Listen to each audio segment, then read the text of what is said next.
Ésaïe, chapitre 13. Oracle sur Babylone, révélé à Ésaïe, fils d'Amoz.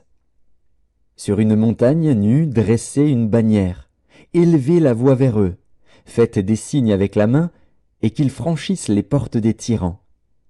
J'ai donné des ordres à ma sainte milice, j'ai appelé les héros de ma colère, ceux qui se réjouissent de ma grandeur. On entend une rumeur sur les montagnes, comme celle d'un peuple nombreux. On entend un tumulte de royaumes, de nations rassemblées. L'Éternel des armées passe en revue l'armée qui va combattre. Ils viennent d'un pays lointain, de l'extrémité des cieux. L'Éternel et les instruments de sa colère vont détruire toute la contrée. Gémissez, car le jour de l'Éternel est proche. Il vient comme un ravage du Tout-Puissant.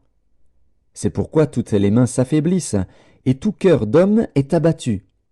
Ils sont frappés d'épouvante. Les spasmes et les douleurs les saisissent. Ils se tordent comme une femme en travail. Ils se regardent les uns les autres avec stupeur. Leurs visages sont enflammés. Voici, le jour de l'Éternel arrive, jour cruel, jour de colère et d'ardente fureur, qui réduira la terre en solitude et en exterminera les pécheurs. Car les étoiles des cieux et leurs astres ne feront plus briller leur lumière, le soleil s'obscurcira dès son lever, et la lune ne fera plus luire sa clarté.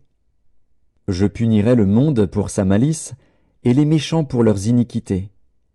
Je ferai cesser l'orgueil des hautains, et j'abattrai l'arrogance des tyrans.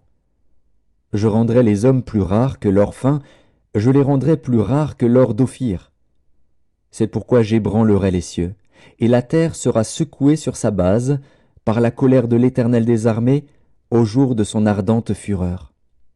Alors, comme une gazelle effarouchée, comme un troupeau sans berger, chacun se tournera vers son peuple, chacun fuira vers son pays. Tous ceux qu'on trouvera seront percés, et tous ceux qu'on saisira tomberont par l'épée. Leurs enfants seront écrasés sous leurs yeux, leurs maisons seront pillées, et leurs femmes violées. Voici, j'excite contre les Mèdes, qui ne font point cas de l'argent, et qui ne convoitent point l'or. De leurs arcs ils abattront les jeunes gens, et ils seront sans pitié pour le fruit des entrailles. Leur œil n'épargnera point les enfants. Et Babylone, l'ornement des royaumes, la fière parure des Chaldéens, sera comme Sodome et Gomorrhe, que Dieu détruisit. Elle ne sera plus jamais habitée, elle ne sera plus jamais peuplée. L'Arabe n'y dressera point sa tente, et les bergers n'y parqueront point leurs troupeaux. Les animaux du désert y prendront leur gîte, les hiboux rempliront ses maisons, les autruches en feront leur demeure, et les boucs y sauteront. Les chacals hurleront dans ses palais, et les chiens sauvages dans ses maisons de plaisance. Son temps est près d'arriver, et ses jours ne se prolongeront pas.